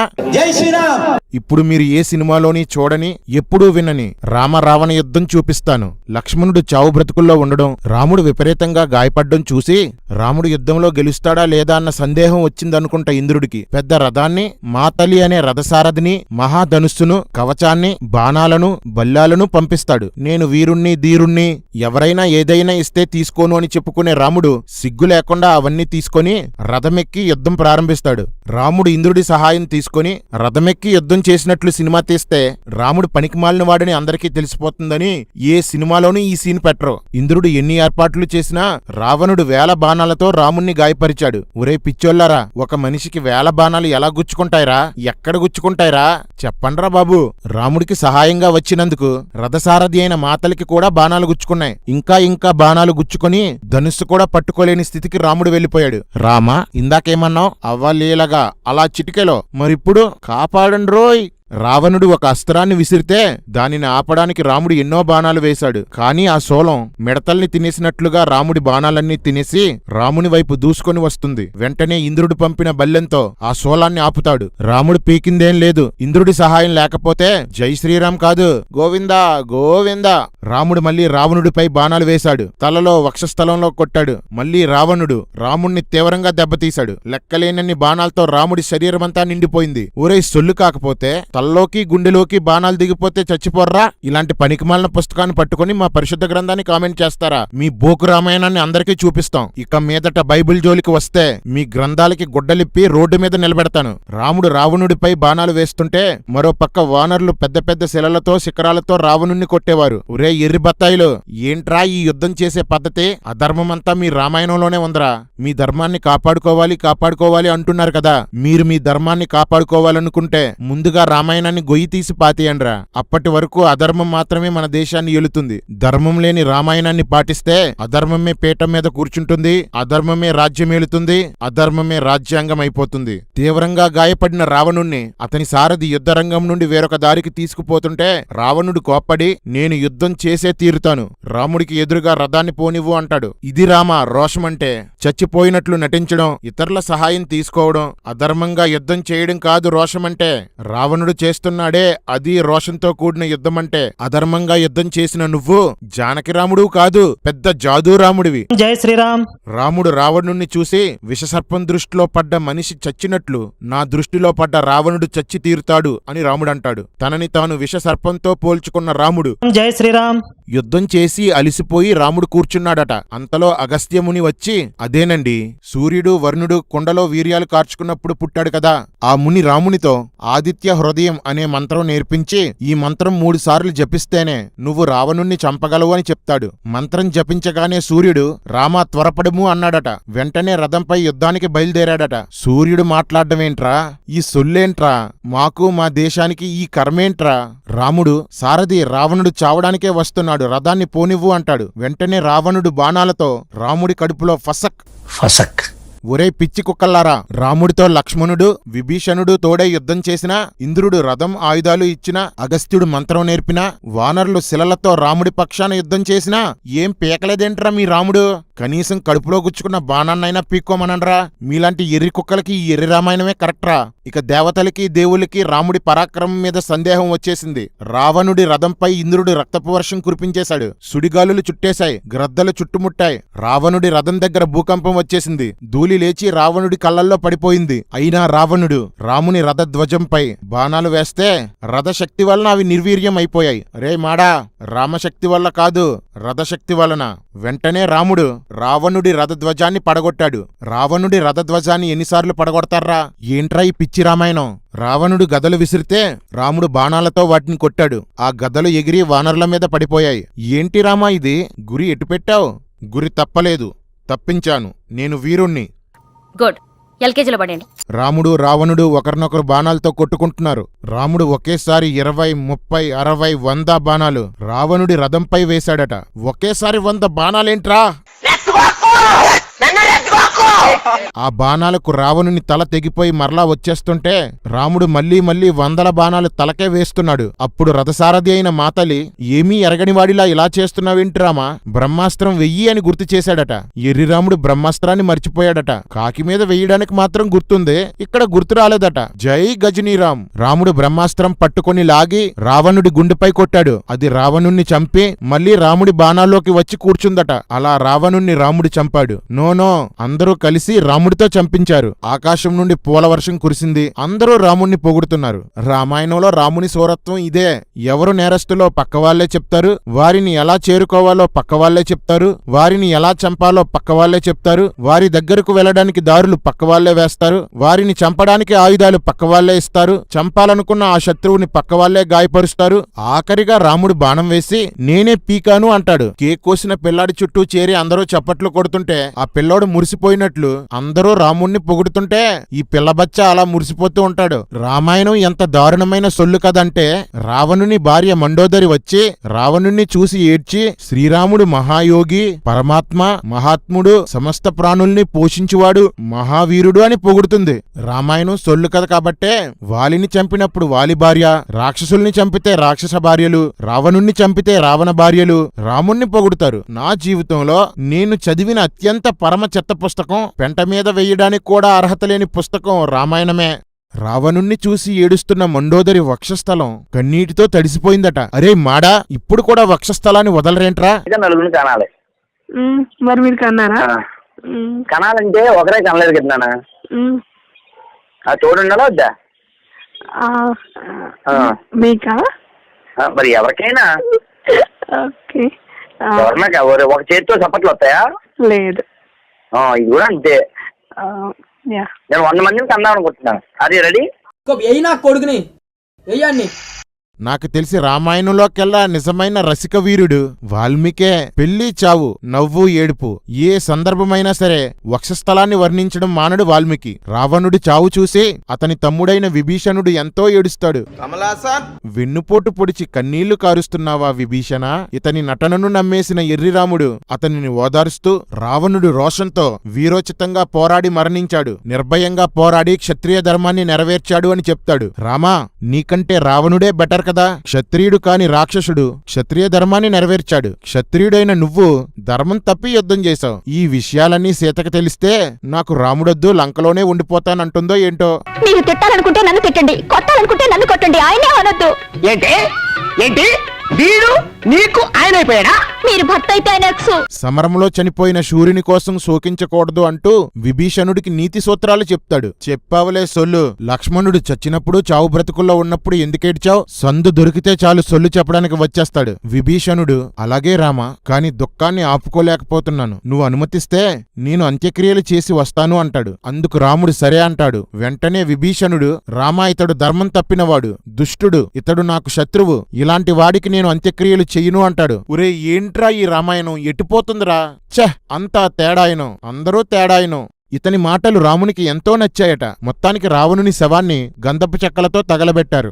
రాముడు విభీషణుడికి పట్టాభిషేకం చేస్తాడు. విభీషణుడు అనేక బహుమానాలు రాముడికిస్తే వాటిని తీసుకుంటాడు. అప్పుడు సీత దగ్గరికి హనుమను విభీషణుణ్ణి పంపుతాడు. అప్పటి వరకు రాముడికి సీత గొడవే లేదు. సీత స్నానం చేసి బాగా అలంకరించుకుని రావాలి అని చెప్తాడు. సీత దగ్గరకు హనుమ వెళ్ళినప్పుడు నేను ఉన్న పలంగా రాముణ్ణి చూడాలి అంటుంది. కాని హనుమ ఒప్పుకోడు. ఇక తప్పక సీత స్నానం చేసి అలంకరించుకొని వస్తుంది. ఈగో టన్నుల్లో ఉన్న రాముడు కొంతకాలం రావణుడి ఇంటిలో ఉన్న ఈమెను నేను స్వీకరిస్తే లోకస్తులు నింద వేస్తారేమోనని చింతించడం మొదలుపెట్టాడు. బంగారు లేడి నిజమైనదో కాదో తెలియక దాని వెంటపడి సీత అపహరించబడేలా చేసిందెవరు? అందుకు జనాలు నిన్ను తిట్టుకున్నా పర్లేదు. సీతను రావణుడు ఎత్తుకుపోతే తిరిగి తెచ్చుకోవడానికి సంవత్సరం పట్టిన చేతకాని దద్దమ్మ అని జనం అనుకున్నా పర్లేదు. ఒంటరిగా యుద్ధం చెయ్యలేక అనేక మంది సహాయం తీసుకున్న బలహీనుడు అని అందరూ అనుకున్నా పర్లేదు. సీతను తీసుకువెళ్తే మాత్రం నింద వచ్చేస్తుందా? నువ్వు హీరో రాముడు కాదు, హీనరాముడివి. జై శ్రీరామ్.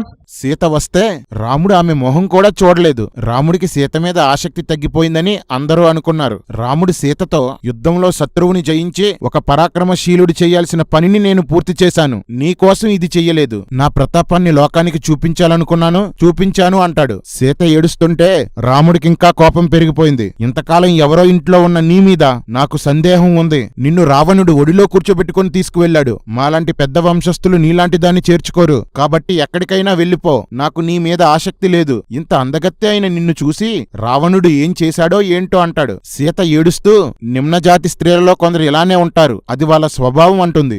నిమ్న శ్రేణి అంటే తక్కువ కులానికి చెందినవారు. తక్కువ కులం వారంటే సీతకు అంత చులకనా? తక్కువ కులం వారు ఇలా హీనంగా మాట్లాడుకుంటారా? తక్కువ కులం వాళ్లే భార్యను అనుమానిస్తూ మాట్లాడతారా? తక్కువ కులంలో స్త్రీలు పక్కోడితో పడుకుంటారా? బ్రాహ్మణురాలైన అహల్య ఇంద్రుడితో పడుకోలేదా? ఎవరికి చెప్తున్నారా మీ సొల్లు కబుర్లు?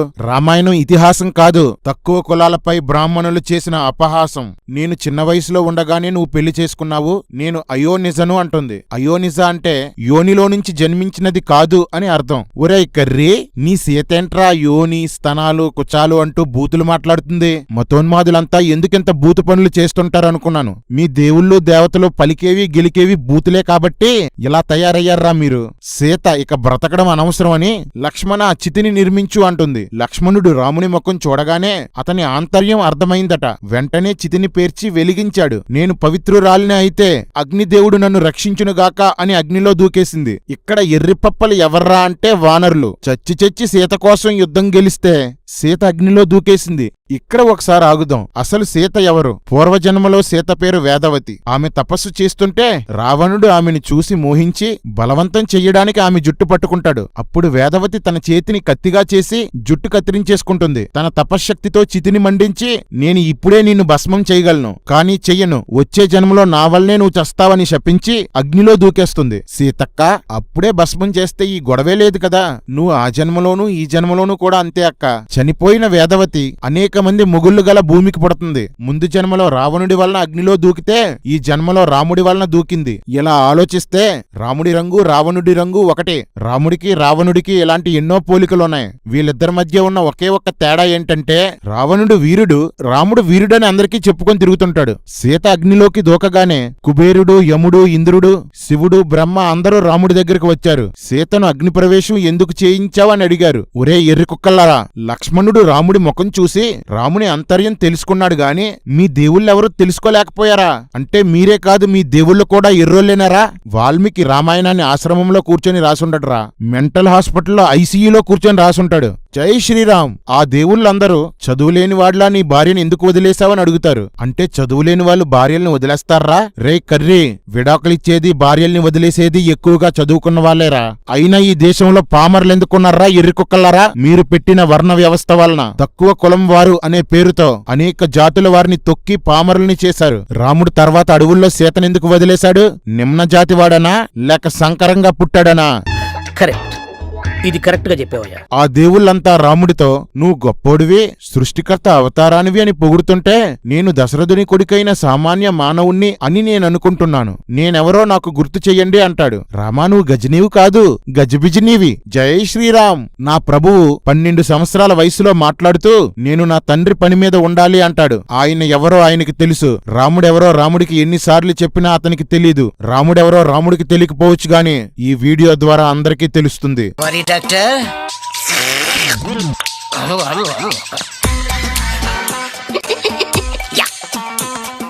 ఒక డాక్టర్ అయ్యుండి అలా బిహేవ్ చేస్తున్నాడు ఏంటండి? అతను డాక్టర్ కాదు. మరి ఇప్పటి వరకు మనం మాట్లాడుకున్న మెమరీ లాస్ పేషెంట్.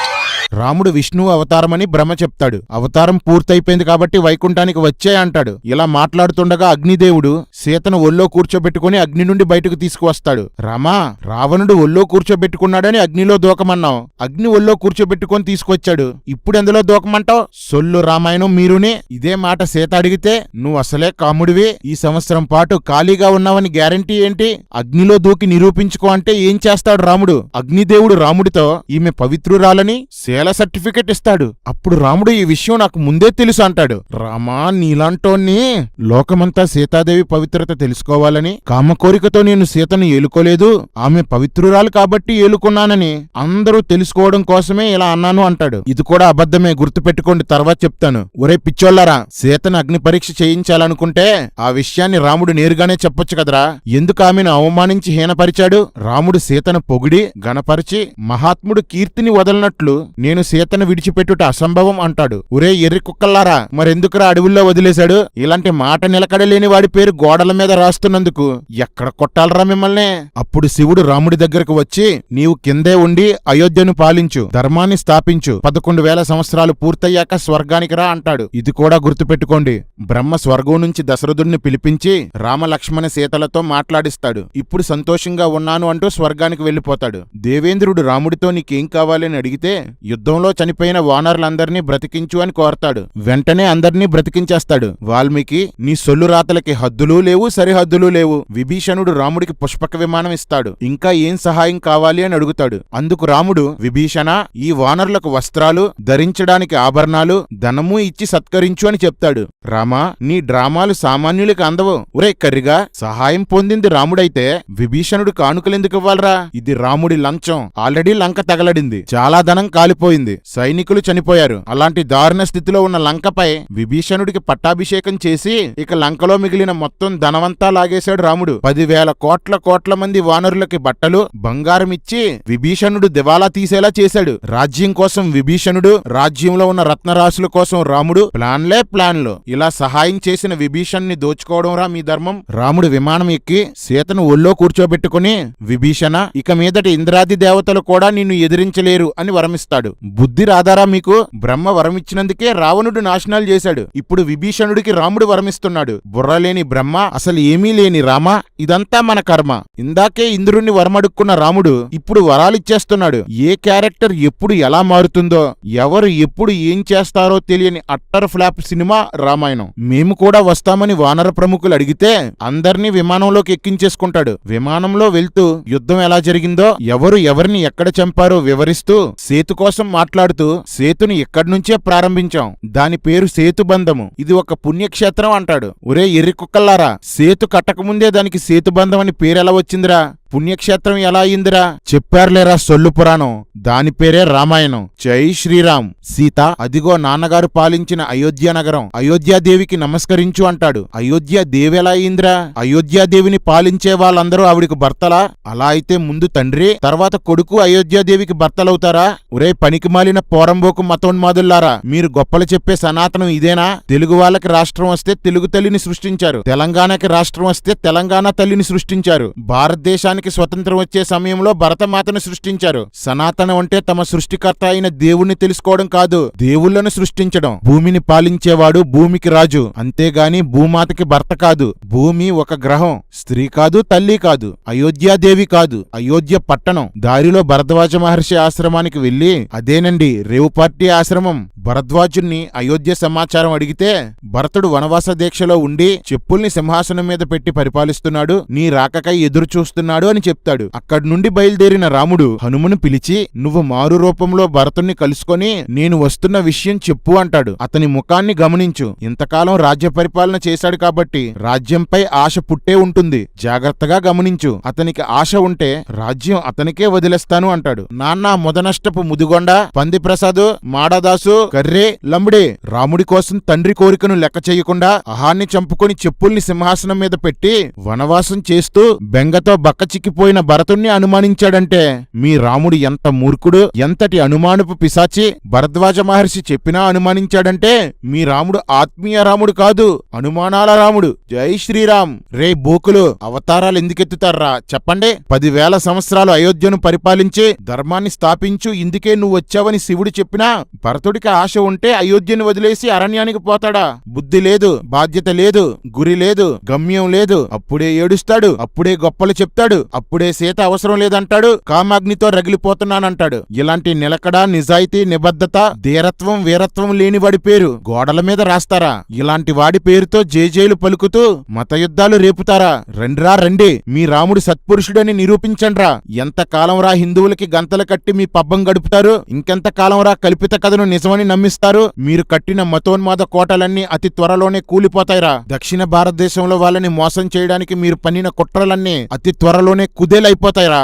రాముడు వస్తున్న వార్తను మారు రూపంలో ఉన్న హనుమ ద్వారా భరతుడు వినగానే మహానందంతో నీకు తగిన బహుమతులిస్తానని 1,00,000 ఆవులు 16 మంది కన్యకల్ని ఇస్తానని చెప్తాడు. రండమ్మా రండి, సున్నాతన ధర్మాన్ని ప్రచారం చేస్తున్న అజ్ఞాన ఆడవాళ్లారా రండి. శుభవార్త చెప్పినవాడికి 16 మంది అమ్మాయిల్ని బహుమానంగా ఇస్తాడా?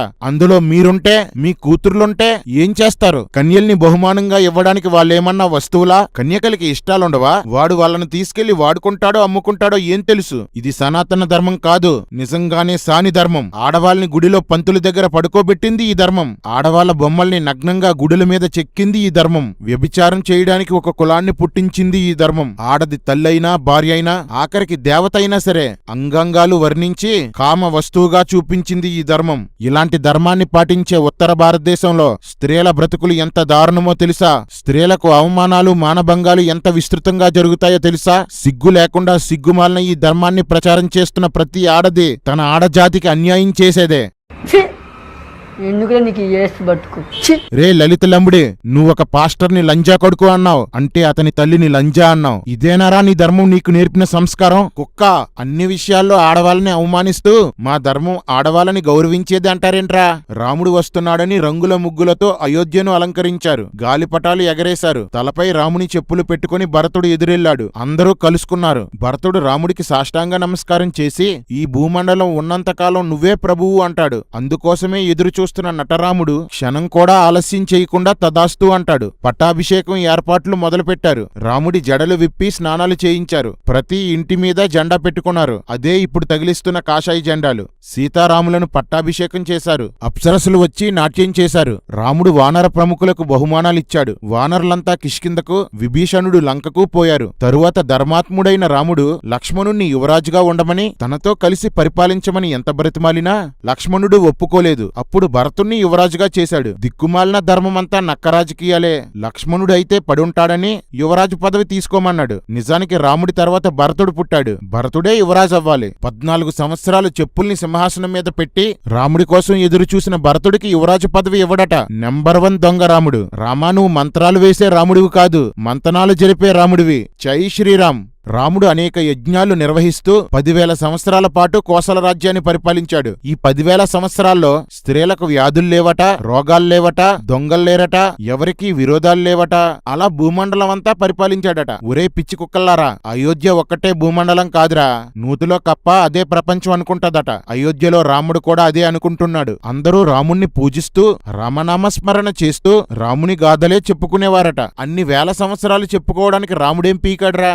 ఏముంది, ఎప్పట్లాగే తన గురించి సొల్లు కబుర్లు చెప్పేసుకుని ఉంటాడు. అయోధ్యలో పప్పలందరూ వాటిని నమ్మేసుంటారు. అలా యుద్ధకాండ ముగిసింది.